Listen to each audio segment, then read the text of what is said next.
దుర్మదుండో తనకేను నరించిన రత్న పూజలు దిక్కుల బారజల్లి జగతీరుహ శాఖలు తమ్మికాడలు పెక్కులు గొంచు వచ్చి పైబెట్టిన ఊరక ఉండే శంభుడు. ఎంతవరకు పెట్టినవాడి మీద కోపం, ఇప్పుడు పెట్టించుకున్నవాడి మీద కోపం. ఎవడో ఒక దుర్మధుడు వచ్చి నేను చెప్పినవన్నీ పెట్టినవన్నీ పక్కకు తీసి పారేస్తూ నా తమ్మి కాడలు చూడండి, ఆ తామర పువ్వు కాడలు తెచ్చేసి ఇవాళ పెడితే రేపు వాడిపోయే కొమ్మలు తెచ్చి పడేసి ఎకశక్య పూజలు చేస్తూ ఉంటే ఊరకయుండే శంభుడు అక్కట ఏమి చెప్ప ఆహా పగవారిని కూడే దైవము, దేవుడు కూడా శత్రువులు పక్షాన్ని చేరిపోతున్నాడు అని ఆయన్ని పట్టుకుంది ఇప్పుడు. ఎందుకంటే వాళ్ళ దృష్టిలో అది రాయో లింగమో కాదు, పాపం లింగం రాయి కదండి ఏం పడేసినా ఊరుకుంటుంది అనుకోరు వాళ్ళు, శివుడు అనే భావం వాళ్ళకున్నది. అందుకు అంటున్నారు కంటకమెట్లు నాక సుముఖత్వమును దితివయ్యా. అసలు ముళ్ళున్నటువంటి ఇవన్నీ కూడా నీకు ఇంత సుఖంగా ఎలా ఉన్నాయ్యా, ఏమైనా బాగుందా చెప్పు, ఇది ఒక పూజ చెప్పు. ఆ కంటకాలతో ఉన్న ఆకులు అలములు తెచ్చి మీద పడేస్తే ఎలా భరించగలిగేవయ్యా, అయినా నీకు ఇలాంటివన్నీ భరించిన అలవాటేలే. పార్వతీ కంటకి తంగ బాహుల తికాయుగ సంగతి బోలే దుఃఖకృత్కంటక బిల్వికా కమలకాండములెత్తిన మోచి మోచి ముక్కంటి ఎరుంగవే నొసటి కంటి మహత్వము నీకు కల్గుటల్. ఏం చేస్తానయ్యా, వాడు పడేసిపోతుంటే నేనేం చేయగలను అని తప్పించుకుంటే ఒప్పుకో, నీకు మూడో కన్ను ఉంది తెలుసా అన్నాడు. అంటే అది తెరిచి వాడిని కాల్చేయలేకపోయావు అన్నాడు. పైగా ముళ్ళ కంపలు తీగలు నిన్ను చుట్టుకోవడం చూస్తూ ఉంటే అదే సుఖం అనుకున్నావా ఏమిటి? మీ ఆవిడ ఎవరు, పార్వతీదేవి, ఆవిడ తన బాహులతతో నిన్ను పట్టుకున్నంత పరవశించిపోతున్నావా ఇవి చుట్టుకుంటే? చక్కటి మాట. పార్వతీ కంటకి తాంగ బాహులతికాయుగ సంగతి బోలే ఎట్లు మోచితివి. అయినా భక్తులందరూ కూడా వాళ్ళ కష్టాలన్నీ నీ మీద పడేస్తూ ఉంటే మోయుడు నీకు అలవాటైపోయింది కనుక కంటకల్ లాంటి కష్టాలు, కంటకాలంటే గుచ్చేవి, మన దుఃఖాలన్నీ మన మనసులో కంటకాలు లాంటివే. ఇలాంటి కంటకాలంటే కష్టాలన్నీ తీసి మీద పడేసి వాళ్ళు సుఖంగా ఉంటూ ఉంటారు భక్తులు.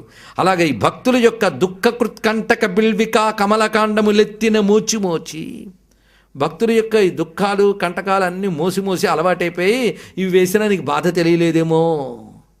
సరే నువ్వు సహించేవి కానీ నేను సహించను.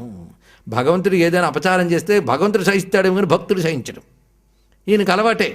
అవతల వాళ్ళ దుఃఖాలన్నీ తాను స్వీకరించి వాళ్ళకి సుఖాన్ని ఇవ్వడం ఈయనకు అలవాటేట. ఒకప్పుడు కైలాసంలో శివుడికి చెమట పట్టిందిట. ఏమిటా పార్వతీదేవి చూసింది, నీకు చెమట పట్టాడు ఏంటయ్యా బాబు అని. చూడ కింద అన్నది. అక్కడ ఒక మహాశివభక్తుడు భూమి యందు శివారాధన చేసుకుంటూ ఉన్నాడు. చిరుతొండ నంబి మహాశివభక్తుడు. శివభక్తుల కోసం వంటలు వండించి పెట్టడానికి అలవాటు. దానికోసం కష్టపడి వంట చెరుకు తెస్తున్నట్టు ఎక్కడి నుంచో. ఆ తెస్తూ నెత్తి మీద పెట్టుకుని వస్తూ ఉన్నాడు. చెమటలు పట్టేస్తున్నాయి భక్తులకి. తన ప్రీతికి తన భక్తులకు భోజనం పెట్టడం కోసమని వంట చెరుకు మోసుకు తెస్తూ ఉన్నాడు తన భక్తుడు. ఆ భక్తుడికి శ్రమ కలగకుండా ఉండడం కోసమని ఆ శ్రమ తాను తీసుకుని పని సులభంగా చేసేటట్టు చేసేట ఆయన.